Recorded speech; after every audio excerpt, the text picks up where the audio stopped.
The rain hammered against the windows of the small courthouse in Alturas, California, as Thomas Whitehorse sat hunched over paperwork that would change his life forever.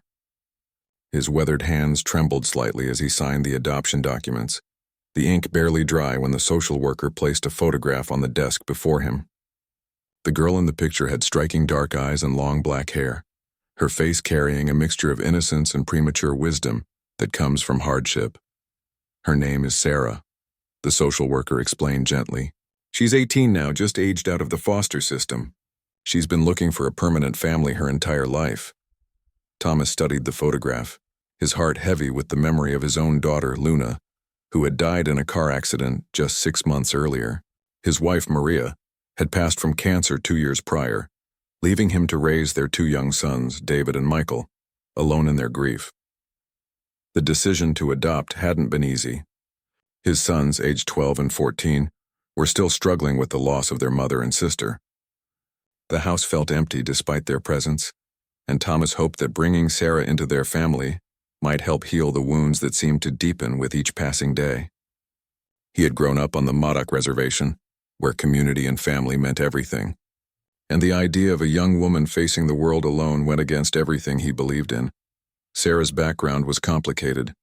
She had been removed from her birth family at age 3 due to neglect and had bounced between foster homes for 15 years. Despite the instability, she had managed to graduate high school with good grades and had been working at a local diner to save money for college. What struck Thomas most was her determination to create something better for herself, a quality he recognized from his own difficult childhood.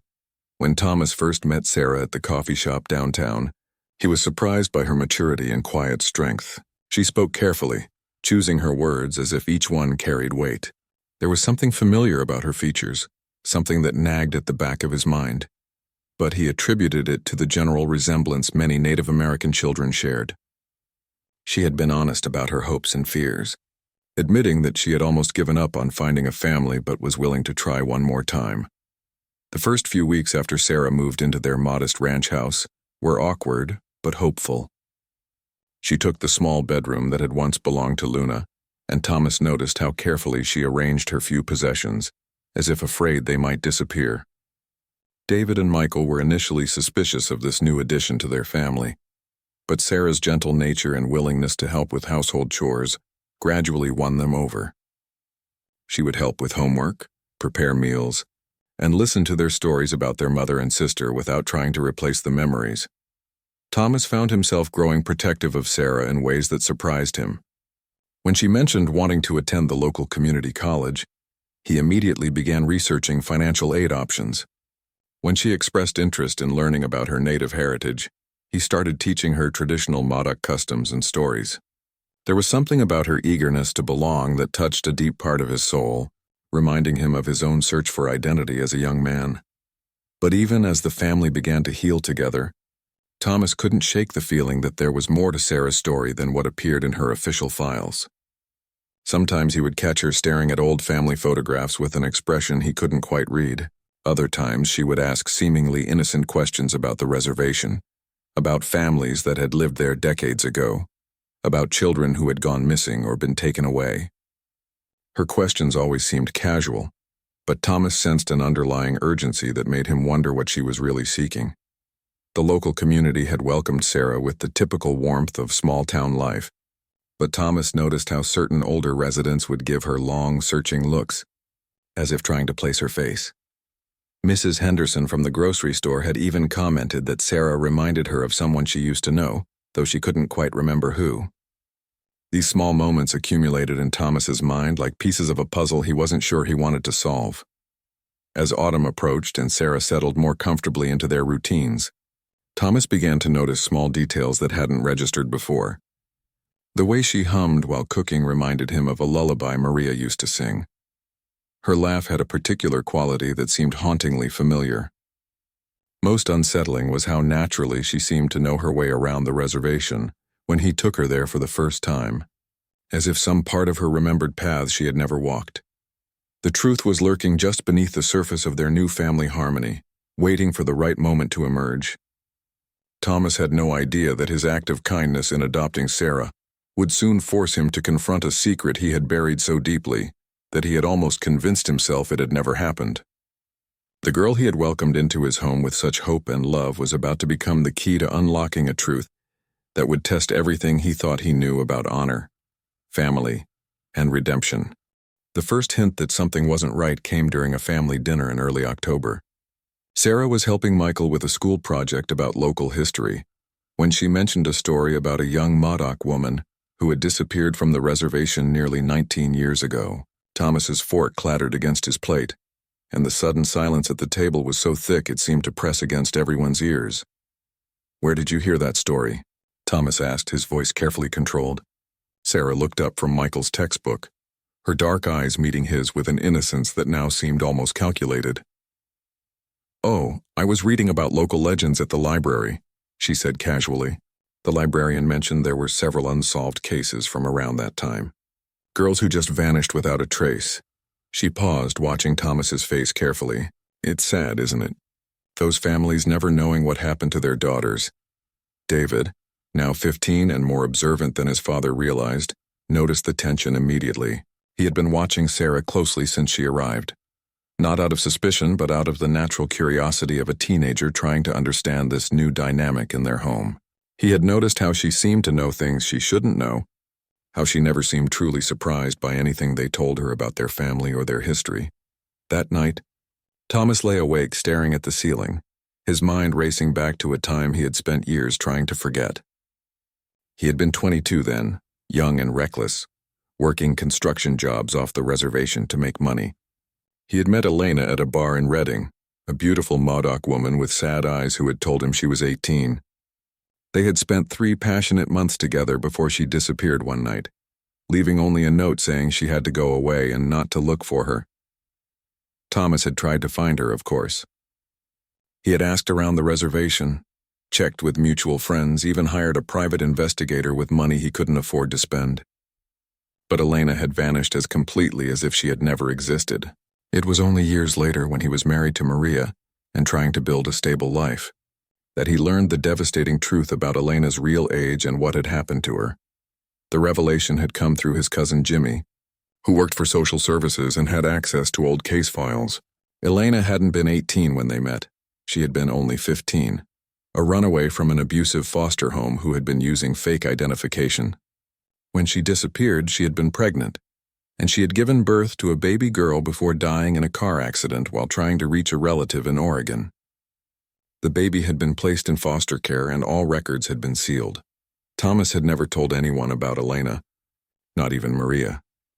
The shame and guilt had eaten at him for years, the knowledge that he had unknowingly been involved with a minor, and that somewhere out there was a child who might be his daughter. He had convinced himself that the baby couldn't be his, that the timing was wrong, that Elena had been with other men. But deep down, he had always wondered, always carried the fear that someday the truth would find him. Now, watching Sarah move around his kitchen with an ease that seemed too natural, listening to her ask questions that cut too close to painful memories, Thomas felt the walls of his carefully constructed life beginning to crumble. The physical resemblance he had attributed to general native features now seemed more specific, more personal. Sarah had Elena's eyes, Elena's way of tilting her head when she was thinking, Elena's unconscious habit of humming while she worked. The next morning, Thomas called in sick to his job at the lumber mill and drove to the county records office. He told himself he was being paranoid, that grief and guilt were making him see connections that didn't exist. But as he sat in the sterile government building, waiting for a clerk to bring him the adoption files he was legally entitled to see as Sarah's guardian, his hands shook with more than just caffeine withdrawal. Sarah's birth certificate listed her mother as Elena Crow Feather. Born on the date Thomas remembered, died in the car accident exactly as Jimmy had described years ago. The father was listed as unknown, but attached to the file was a social worker's note mentioning that the mother had spoken of a man named Thomas before her death, describing him as Native American, working construction, and living near Alturas. The file also contained a photograph of Elena taken shortly before Sarah's birth. Thomas stared at the image for a long time, remembering the young woman he had thought he loved. Seeing now how young she had really been, how lost and frightened she must have felt. In her arms was a tiny baby with dark hair and serious eyes, eyes that he now realized he looked into every day across his dinner table. But there was more in the file that made Thomas's blood run cold. A report from a private investigator, dated just 6 months ago, indicated that Sarah had been actively searching for information about her birth parents. She had hired the investigator using money saved from her job at the diner, and the investigation had led her directly to Thomas. She had known who he was before the adoption, had specifically requested to be placed with his family, had orchestrated their entire meeting. Thomas sat in his truck in the parking lot of the records office for over an hour, the manila folder containing Sarah's file burning like a brand in his hands.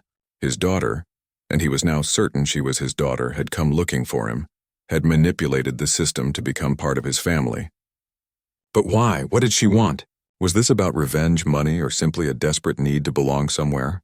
The drive home felt like the longest journey of his life. When he pulled into his driveway, he could see Sarah through the kitchen window helping David with his homework exactly as she did every day. She looked up as his truck approached, and for just a moment, Thomas could swear he saw something calculating in her expression, something that suggested she knew exactly what he had discovered. That evening, as the family sat around the television watching a movie, Thomas found himself studying Sarah's profile, looking for more traces of Elena, more evidence of the truth that was slowly destroying his peace of mind. The girl he had welcomed into his home as an act of charity was his own flesh and blood, the daughter he had never known existed, and she had been lying to him from the moment they met. The question that haunted him as he watched her laugh at something on the screen was simple, but terrifying. If she had lied about this, what else was she hiding? The confrontation Thomas had been dreading came sooner than expected. 3 days after his discovery at the records office, he found Sarah sitting on the front porch in the early morning darkness, wrapped in one of Maria's old quilts and staring out at the mountains. There was something deliberate about her posture, as if she had been waiting for him to find her there. "You know, don't you?" she said quietly, not turning to look at him as he settled into the chair beside her. Her voice carried none of the uncertainty he had grown accustomed to hearing from her. Instead, there was a steadiness that suggested this moment had been planned for a long time. Thomas felt his heart hammering against his ribs, but he tried to keep his voice calm. "Know what, Sarah?" She turned to face him then, and in the pale pre-dawn light, the resemblance to Elena was so strong it took his breath away. "You went to the records office yesterday. You found out about my mother, about the investigator I hired." She pulled the quilt tighter around her shoulders. "You know I'm your daughter." The words hung in the air between them like a challenge. Thomas had prepared for this conversation during the sleepless nights since his discovery, had rehearsed what he would say, how he would handle her lies and manipulation. But faced with her direct honesty, he found himself unprepared for the flood of emotions that crashed over him. "Why?" he asked, his voice hoarse. "Why didn't you just tell me who you were? Why this elaborate deception?" Sarah was quiet for a long moment, watching the sky slowly lighten over the mountains. When she spoke, her words came slowly, as if she was still deciding how much truth to reveal. "Because I needed to know what kind of man you really were before I told you. I needed to see if you were someone worth knowing, worth forgiving." "Forgiving for what?" "For abandoning my mother when she needed you most." Sarah's voice carried an edge of anger now, the first real emotion Thomas had seen from her since she arrived. For never trying to find out if she was okay, if there was a child. For building a nice life with another woman and other children while your real daughter grew up in foster homes. Thomas felt the accusation hit him like a physical blow. "I didn't know, Sarah. I didn't know your mother was pregnant. I didn't even know her real age. She lied to me about everything. She was 15 and scared and pregnant, and the man she loved just let her disappear." Sarah's composure cracked slightly, revealing the pain she had been carrying for years. "Do you have any idea what it's like to grow up knowing that your father never even tried to find you? To spend your whole childhood wondering if you were worth loving?" The hurt in her voice was so raw that Thomas had to look away. He thought about his own sons sleeping peacefully in their beds, secure in the knowledge that they were loved and wanted. He tried to imagine what it would be like to grow up without that certainty, to spend 18 years believing that your own father hadn't cared enough to look for you. "I did try to find her," he said quietly. "When she first disappeared, I searched for months. I hired a private investigator. I asked everyone I could think of.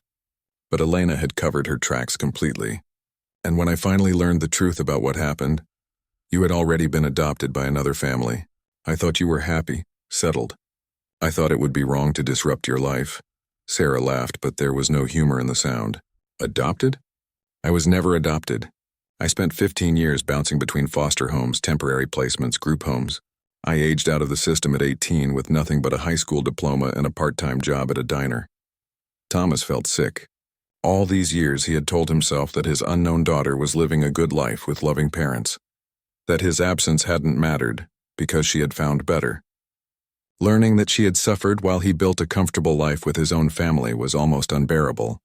"I'm sorry," he said, knowing the words were inadequate. "I'm so sorry, Sarah, if I had known—" "But you didn't know, and you didn't try hard enough to find out." Sarah stood up, letting the quilt fall to the porch floor. "So I spent 18 years planning this moment, figuring out how to find you, how to make you pay for what you did to us." Thomas felt a chill that had nothing to do with the morning air. "Make me pay how?" Sarah looked down at him with an expression that reminded him suddenly of Elena in her angry moments. "I thought about a lot of different ways. Destroying your reputation, telling your sons and the whole community about what kind of man their father really is, taking you to court for back child support, ruining the nice little life you built on the foundation of abandoning your first child. And now?" Thomas asked, dreading the answer. "Now I don't know." Sarah's anger seemed to deflate, leaving her looking younger and more vulnerable. "Because you're not the monster I expected you to be. You took me in when you thought I was just another foster kid who needed help. You've been kind to me, patient with David and Michael's resistance, generous with your time and money. You're a good father to them." She paused, wrapping her arms around herself against the cold. It's harder to hate someone when you can see that they're genuinely trying to be decent. It's easier when they're obviously terrible people who deserve whatever you want to do to them. Thomas stood up slowly, his joints protesting after the long night of sitting. "So what happens now? Do you want me to tell the boys who you really are? Do you want to stay, or do you want to leave and never see me again?" "I don't know," Sarah admitted. And for the first time since he had known her, she sounded like the confused 18-year-old she really was. "I spent so many years planning to find you that I never really thought about what would happen after I did. I just knew I needed to look you in the eye and make you acknowledge what you had done to my mother and to me." The sun was fully up now, and Thomas could hear his sons moving around inside the house, getting ready for school. Normal life was about to intrude on this moment of truth, and he realized that whatever they decided would affect not just him and Sarah, but David and Michael as well. "There's something else you need to know," Thomas said, making a decision that scared him but felt necessary. "Something about your mother that wasn't in any of those files you read." Sarah looked at him with sharp attention, and Thomas took a deep breath before continuing. "I loved her, Sarah. I know that doesn't change anything that happened, but I want you to know that Elena wasn't just some casual encounter for me. I thought about her every day for years after she disappeared. I still think about her." For the first time since their conversation began, Sarah's carefully maintained composure completely cracked, and Thomas saw tears gathering in her eyes. "Do you really mean that? Or are you just saying it because you feel guilty?" "I mean it," Thomas said simply. "And I want to know more about her, about what happened to her after she left me. I want to know about you, about what your life has been like, if you'll let me." Sarah wiped her eyes with the back of her hand, looking more like the vulnerable young woman she was than the calculating schemer she had revealed herself to be. "I don't know if I can trust you," she said honestly. "I don't know if I can trust anyone." "Maybe we can figure it out together," Thomas offered. "Maybe we can start over knowing the truth this time." As they stood there in the morning light, both of them uncertain about the future, Thomas realized that despite everything, he was grateful that Sarah had found him. The truth was painful, but it was also a chance for healing, for both of them. The question now was whether they could build something real from the wreckage of lies and lost years. The decision to tell David and Michael the truth came after a week of tense conversations between Thomas and Sarah. They had been dancing around each other like strangers, both trying to figure out how to navigate this new reality. Sarah had moved through the house like a ghost, helping with chores and homework but maintaining an emotional distance that felt more pronounced than before. Thomas found himself watching her constantly, looking for signs of Elena in her gestures, trying to reconcile the daughter he had never known with the young woman who had been living under his roof. The breaking point came when Michael, now 13 and increasingly perceptive, cornered Thomas in the garage while he was pretending to organize tools he had already organized twice that week. "Something's wrong with Sarah," Michael announced, settling himself on an overturned crate with the determined expression he had inherited from his mother. "She's been acting weird ever since you went to town last week." "Did something happen?" Thomas set down the wrench he had been holding and really looked at his younger son. Michael had Maria's intuitive nature, her ability to sense when emotions were running beneath the surface of seemingly normal interactions. It wasn't fair to keep him and David in the dark when the tension in the house was affecting everyone. "It's complicated, Mike," Thomas said carefully. "There are some things about Sarah's background that we're still figuring out. Is she in some kind of trouble? Is someone trying to hurt her?" Michael's concern was genuine, and Thomas realized that despite the initial awkwardness, his sons had come to care about Sarah as a sister. "No, nothing like that," Thomas assured him. "But I think it's time we all sat down and had an honest conversation. Go get David, okay? Tell him we need to have a family meeting." An hour later, the four of them sat around the kitchen table that had been the center of so many important conversations in their family's life. Thomas looked at his sons, then at Sarah, and felt the weight of the moment settling over him like a heavy blanket. "There's something I need to tell you, boys," he began, his voice steadier than he felt. "Something about Sarah and about me and about things that happened before you were born." David, now 16 and already suspicious that adult conversations usually meant trouble, leaned back in his chair with his arms crossed. "What kind of things?" Thomas glanced at Sarah, who nodded slightly, giving him permission to continue. "When I was 22, before I met your mother, I had a relationship with a young woman named Elena. I thought she was 18, but she was actually only 15. We were together for a few months, and then she disappeared." Michael frowned, trying to work out the implications. "Disappeared how?" "She ran away, left town without telling me where she was going or why. I tried to find her, but I never could." Thomas paused, gathering his courage for the hardest part. "What I didn't know then was that Elena was pregnant when she left. She died in a car accident when the baby was a few months old." The silence that followed was deafening. David's chair creaked as he leaned forward, his expression shifting from suspicion to understanding. Michael looked confused, still trying to process the timeline. "The baby was a girl," Thomas continued. "She was put into foster care and she grew up not knowing who her father was. That baby was Sarah." David's reaction was immediate and explosive. "You're saying Sarah is our sister?" "Our actual sister?" He looked between Thomas and Sarah with an expression of betrayal that cut Thomas to the bone. "And you both knew this? You've been lying to us this whole time?" "I only found out a week ago," Thomas said quickly. "Sarah, why don't you tell them your side?" Sarah had been sitting quietly through Thomas's explanation, her hands folded in her lap. Now she looked up at David and Michael, and her carefully maintained composure cracked slightly. "I've known who your father was for 6 months," she said quietly. "I hired a private investigator to find him. I asked to be placed with your family specifically because I wanted to meet him, to see what kind of person he was." Michael's eyes went wide. "You mean you planned this whole thing? Coming to live with us was all fake?" "Not fake," Sarah said quickly. "Everything I've felt here, the way I've come to care about both of you, that's real. But yes, I came here with an agenda. I wanted to confront your father about abandoning my mother and me." David stood up abruptly, his chair scraping against the floor. "This is insane. Our whole family has been a lie." He looked at Thomas with an anger that reminded Thomas painfully of Maria when she was upset. "Did you know Mom wasn't your first kid?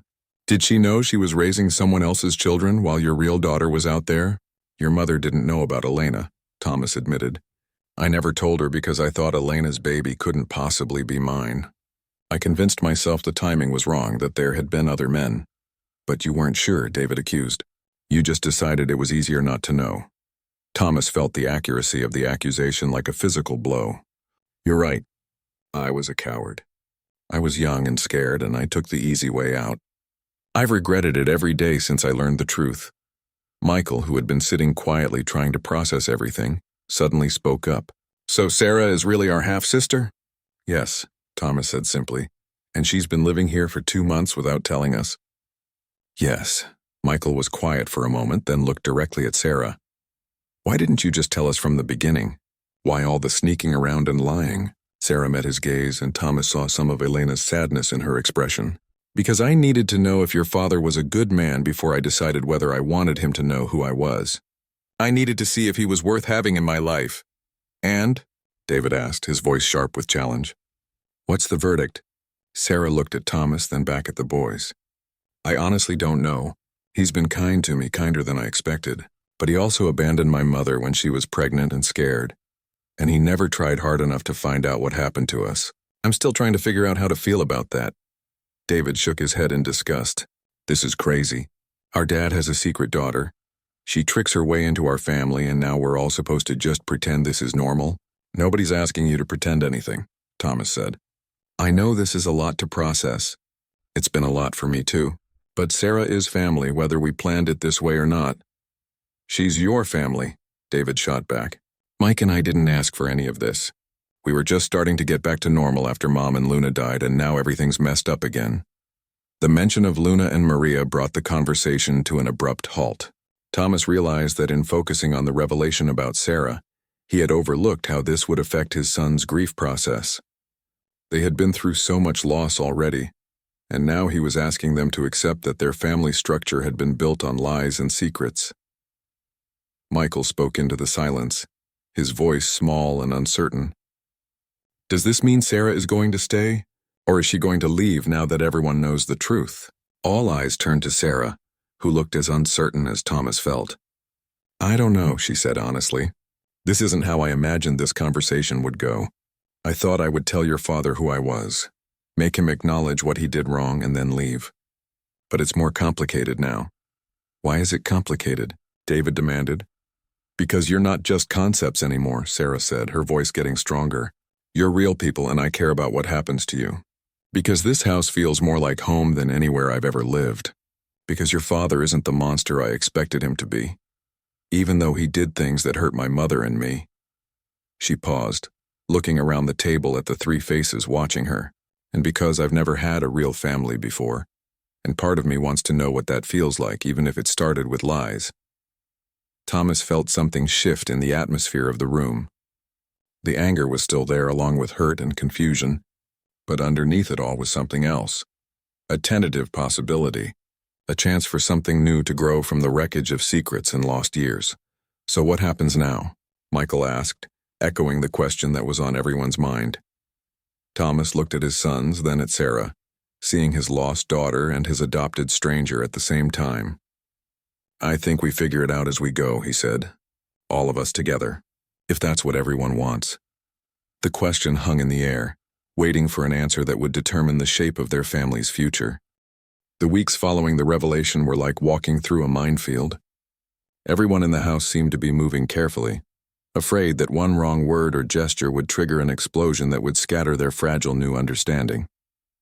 David had retreated into sullen silence, coming home from school and disappearing into his room with barely a word to anyone. Michael alternated between treating Sarah like a normal sister and staring at her as if she were an exotic creature he was. Trying to figure out, Thomas found himself caught between his guilt over the past and his uncertainty about the future. He wanted to know everything about Sarah's life, to somehow make up for the 18 years he had missed. But he also sensed that pushing too hard would drive her away. Sarah, for her part, seemed to be struggling with the same internal conflict that had brought her to his door in the first place. The war between her need for family and her anger over what she perceived as his abandonment. The first crack in the ice came during a late October snowstorm that knocked out power to half the county. The house grew cold quickly, and Thomas started a fire in the old stone fireplace that Maria had always loved. As evening fell and the temperature continued to drop, the family naturally gravitated toward the warmth of the living room. Michael was the first to break the uncomfortable silence. Sarah, what was it like in foster care? I mean, if you want to tell us. David looked up from his book with interest, and Thomas realized that his son's curiosity about Sarah's background was natural, even if the circumstances that had brought her to them were complicated. Sarah considered the question for a moment, staring into the dancing flames. It was different in every house, she said finally. Some families were kind but overwhelmed. Others were just in it for the money. A few were genuinely awful. She pulled her knees up to her chest, making herself smaller. The hardest part wasn't the bad places, though. It was the good ones that didn't last. What do you mean? Michael asked. I was placed with this family when I was 8. Sarah continued, her voice growing softer. The Johnsons. They had 2 daughters close to my age, and for about 6 months I really thought I was going to stay there forever. Mrs. Johnson taught me how to braid my hair, and Mr. Johnson helped me with math homework. They talked about adopting me. Thomas felt his throat tighten, imagining his 8-year-old daughter believing she had found her forever family. What happened? David asked, despite his attempts to maintain his emotional distance. Mrs. Johnson got pregnant with twins, Sarah said simply. Suddenly they didn't have room for a foster child anymore. I was moved to a group home 3 days after I found out about the babies. The silence that followed was heavy with the weight of imagined loss. Thomas thought about his own children at 8 years old, secure in the knowledge that they belonged somewhere, that they were wanted. The idea of Sarah experiencing that kind of rejection as a child made him feel physically ill. That's terrible, Michael said quietly. I'm sorry that happened to you. Sarah smiled, the first genuine smile Thomas had seen from her since their confrontation on the porch. Thank you. It was a long time ago.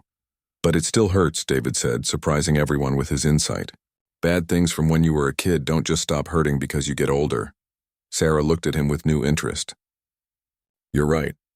It does still hurt. Sometimes I wonder what would have happened if the Johnsons had kept me, if I would have grown up to be a different person. You might not have found us, Michael pointed out. I mean, if you had been adopted by them, you might never have looked for Dad. That's true, Sarah acknowledged. I guess everything that happened led me here, even the bad stuff. Thomas felt compelled to speak. I'm sorry you went through all of that alone, Sarah. I'm sorry I wasn't there to protect you from it. Sarah looked at him across the flickering firelight. I used to imagine that you were looking for me, she admitted. When I was little, I would make up stories about how my real father was searching everywhere and someday he would find me and take me home.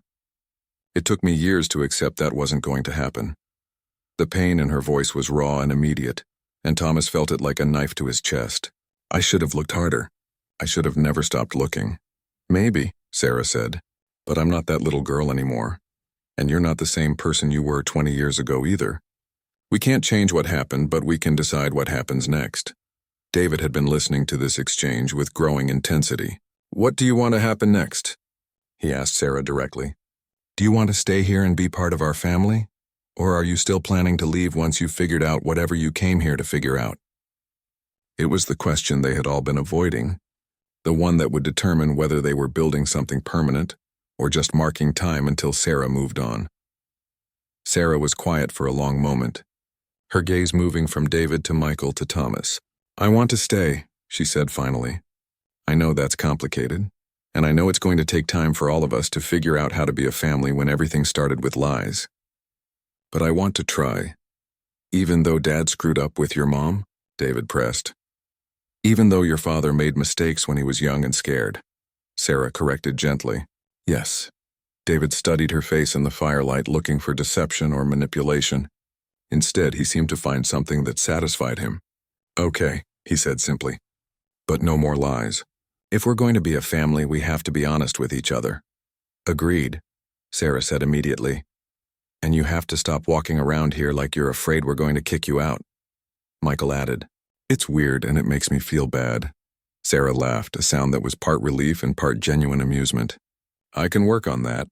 Thomas felt something loosening in his chest, a tension he hadn't realized he'd been carrying. There's something else we need to talk about, he said. Something practical. All three of them looked at him expectantly. If Sarah is going to stay permanently, if she's going to be legally part of this family, then we need to talk about college, about her future. The adoption was set up as temporary guardianship, but we can make it permanent. We can make sure she has the same opportunities that David and Michael will have. Sarah's eyes filled with tears. You would do that? Even after everything? You're my daughter, Thomas said simply. You're their sister. Of course I would do that. The storm raged outside, but inside the circle of firelight something new was being born. It wasn't the family any of them had planned, and it carried the scars of loss and deception, but it was real. As the evening wore on, they found themselves talking more easily, sharing stories and memories, beginning the slow process of weaving their separate histories into something shared. When Sarah finally spoke about Elena, describing what she remembered from the few people who had known her mother, Thomas felt both heartbreak and healing. When David admitted that he had been angry not just about the lies but about feeling like he was somehow being replaced, Sarah was able to reassure him that she had no intention of trying to take the place of the family he had lost. Michael, practical as always, wanted to know if Sarah would change her last name to Whitehorse, and whether they should tell people at school that she was their sister or their adopted sister. These details, mundane as they seemed, felt important because they represented a commitment to the future rather than an obsession with the past. As the fire died down and they prepared to go to their separate rooms, Thomas realized that they had crossed a threshold. The family that would emerge from this crisis would be different from the one that had entered it, but it might also be stronger. They had learned that love could grow from deception, that family could be chosen as well as inherited, and that sometimes the most important truths were the ones that hurt the most to reveal. "Thank you," Sarah said quietly as they said their goodnights. "Thank you for giving me a chance even after I lied to you." "Thank you for coming to find me," Thomas replied, "even if it wasn't for the reasons I would have preferred." As he lay in bed that night, listening to the wind die down outside his window, Thomas thought about Elena and wondered if she would have approved of how things had turned out. He hoped that somehow she knew that their daughter had finally found her way home. Spring arrived early that year, bringing with it a sense of renewal that seemed to mirror the changes happening within the Whitehorse family. Sarah had officially changed her name and was now legally Sarah Whitehorse, a transformation that felt both symbolic and practical. She had enrolled at the local community college with Thomas's help, majoring in social work with plans to eventually help other children navigate the foster care system. But it was the small, everyday moments that truly marked their evolution as a family. Sarah had learned to leave her bedroom door open, a sign that she no longer expected to be asked to leave at any moment. David had started including her in his complaints about household chores, treating her with the same casual irritation he showed Michael. Most tellingly, Michael had begun bringing his girlfriend around the house, introducing Sarah as his sister without any qualifying explanations. The real test of their new family dynamic came in early May, when David graduated from high school. As Thomas watched his eldest son walk across the stage to receive his diploma, he was acutely aware of the empty seats beside him where Maria and Luna should have been sitting. But he was also grateful for Sarah's presence next to him, for the way she cheered as loudly as any proud sister when David's name was called. After the ceremony, as they gathered for pictures outside the school, Thomas noticed several community members giving Sarah curious looks. The resemblance between them had become more pronounced as she had grown more comfortable in her own skin, and it was becoming harder to maintain the fiction that she was simply an adopted daughter, rather than his biological child. The conversation Thomas had been dreading came that evening. During the graduation party they held in their backyard, his brother Jake, who had driven down from Oregon for the celebration, pulled him aside while Sarah was helping to serve cake to the guests. "She looks just like Elena Crowfeather," Jake said without preamble. "Same eyes, same way of moving." "How long have you known?" Thomas felt his stomach drop. Jake had been one of the few people who had known about his relationship with Elena all those years ago, and apparently his memory was better than Thomas had hoped. "Since October," Thomas admitted. "She came looking for me, Jake. She's been planning this for months." Jake whistled low under his breath. "Elena's daughter? I'll be damned." He looked across the yard to where Sarah was laughing at something Michael had said. "Does she know what really happened to her mother?" Thomas frowned. "What do you mean?" "She knows Elena died in a car accident." "Is that what the official report said?" Jake asked. "Because that's not what I heard from people who were there." A chill ran down Thomas's spine. "What did you hear?" Jake glanced around to make sure they weren't being overheard. "I heard Elena was running from someone when she crashed. I heard she was scared, that she had called someone asking for help just before it happened. The accident might not have been as accidental as everyone thought." Thomas felt the ground shifting beneath his feet. Running from whom? Nobody knows for sure. But Elena had gotten mixed up with some bad people after she left you. There were rumors about drugs, about owing money to dangerous men. Some folks thought she was trying to get clean for the baby's sake, and that's what got her in trouble. The party continued around them, but Thomas felt like he was standing in a bubble of silence. If what Jake was saying was true, then Elena's death hadn't been a tragic accident. It had been the result of the same desperation that had driven her to lie about her age, to run away from everyone who cared about her. "Why didn't anyone tell me this before?" Thomas asked. "Because you stopped asking questions," Jake said bluntly. "You found out she was dead, you found out about the baby, and you decided that was enough truth for one lifetime. Nobody wanted to add to your guilt by telling you she might still be alive if things had been different." That night, after the last guests had gone home and David had finally gone to bed, Thomas found himself standing in his kitchen, staring at a photograph of Elena that Sarah had shown him months earlier. In the picture, Elena was holding a newborn Sarah, smiling despite the exhaustion visible in her eyes. For the first time, Thomas wondered what Elena would have wanted him to know about the circumstances of her death. Sarah appeared in the doorway, still wearing the dress she had chosen for David's graduation. "You look like someone who's just learned something terrible," she observed. Thomas looked up at her, seeing Elena's perceptiveness in her dark eyes. "How much do you know about how your mother died?" "I know she was driving alone at night when her car went off the road," Sarah said carefully. "I know she was trying to reach a relative in Oregon who might have helped her get back on her feet." "Why?" Thomas made a decision that felt both necessary and dangerous. "I think there might be more to the story than what's in the official reports. My brother Jake heard some things back then. Rumors about why Elena was really running that night." Sarah's expression grew very still. "What kind of rumors?" Thomas told her what Jake had said, watching her face carefully for signs of how she was processing this new information. When he finished, Sarah was quiet for a long moment. "I've wondered about that," she said finally. "Some of the details in the police report never made sense to me.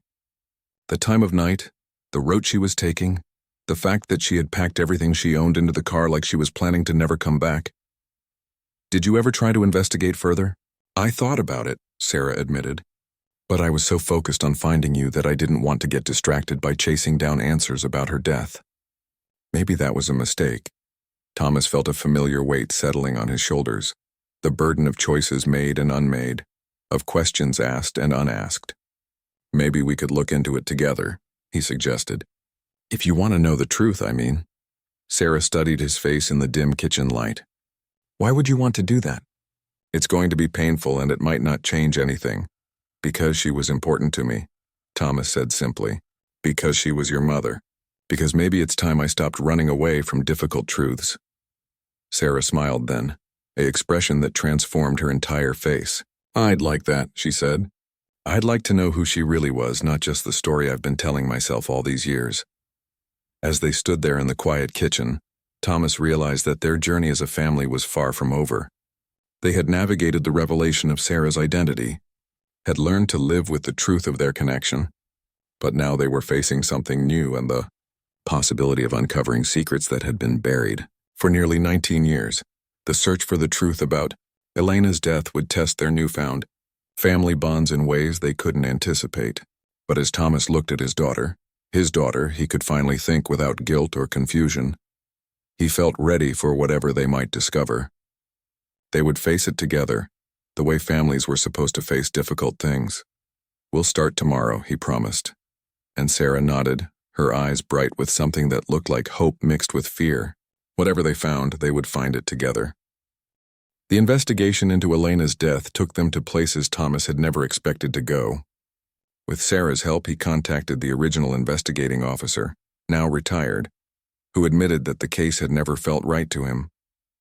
Elena's car had been found at the bottom of a ravine on a road she had no business being on, given her stated destination.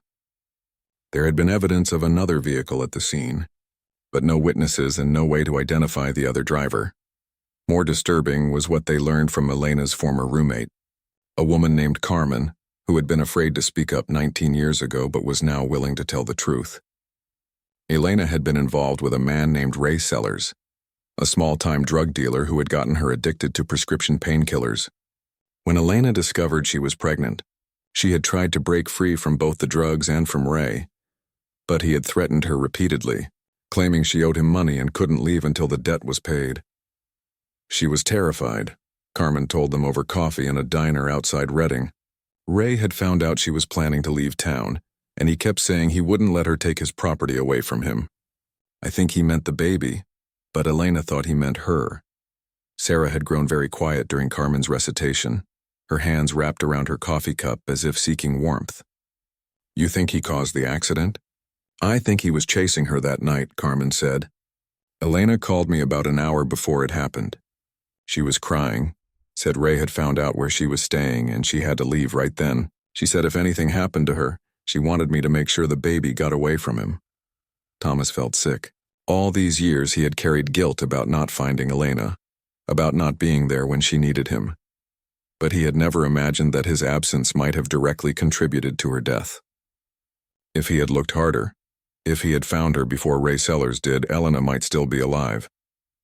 But Sarah surprised him by reaching across the table and taking his hand. This isn't your fault, she said firmly. Elena made choices, Ray Sellers made choices. You were 22 years old and you didn't know what was really happening. I should have known, Thomas said.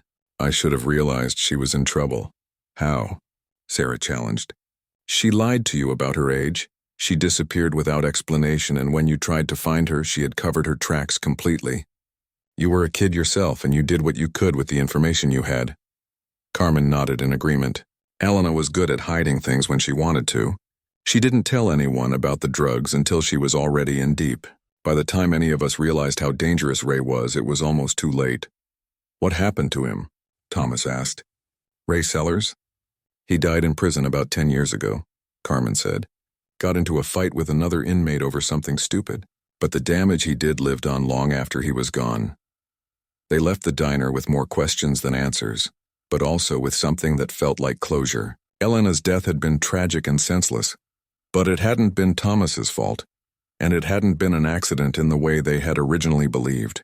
She had been trying to protect her unborn child when she died, and in the end, that child had found her way to safety anyway.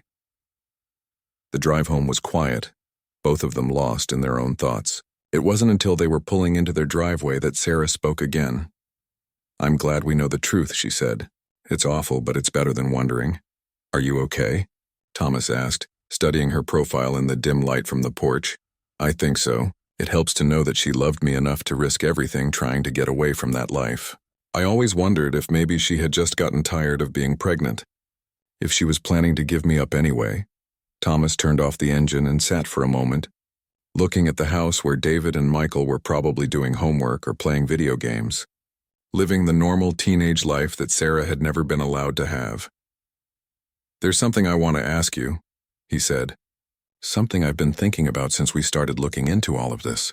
What? Do you regret it? Coming to find me, getting involved with our family? If you had known how complicated it was going to be, would you have made a different choice? Sarah was quiet for a long moment, considering the question seriously. No, she said finally. I don't regret it. It's been hard and messy and nothing like I planned, but I have a family now. I have a father and 2 brothers who care about me. I have a place where I belong. She paused, looking up at the house where warm light spilled from the windows, and I think Elena would be happy about that. I think she would want to know that despite everything that went wrong, everything she was trying to protect me from, I ended up somewhere safe. Thomas felt tears prick his eyes. I hope so.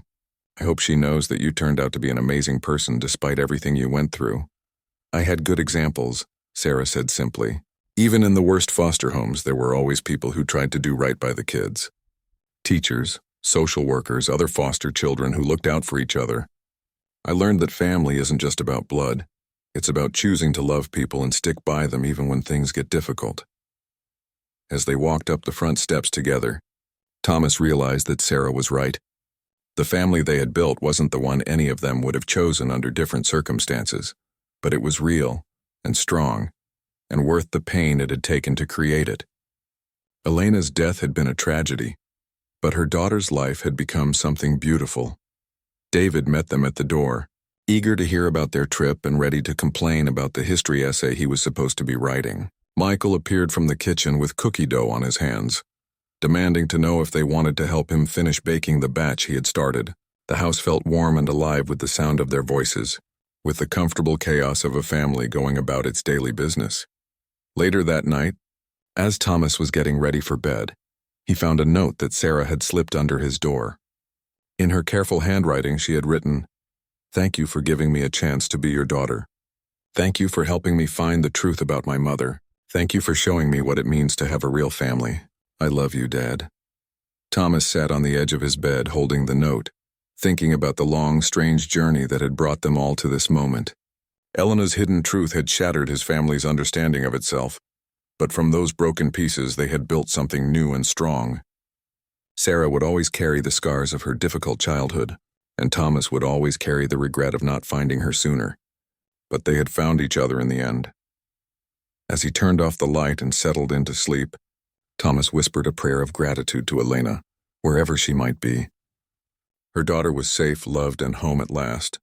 It was the ending Elena had died trying to make possible, and despite all the pain along the way, it was a good ending. The truth had indeed been devastating when it was revealed, but it had also been the key to healing wounds that none of them had known how to heal alone. In the morning, they would wake up as a family, complicated and scarred, but genuine and strong. They would face whatever challenges came next together, armed with the knowledge that love could grow from the most unlikely beginnings, and that sometimes the most important truths were the ones that took the longest to uncover.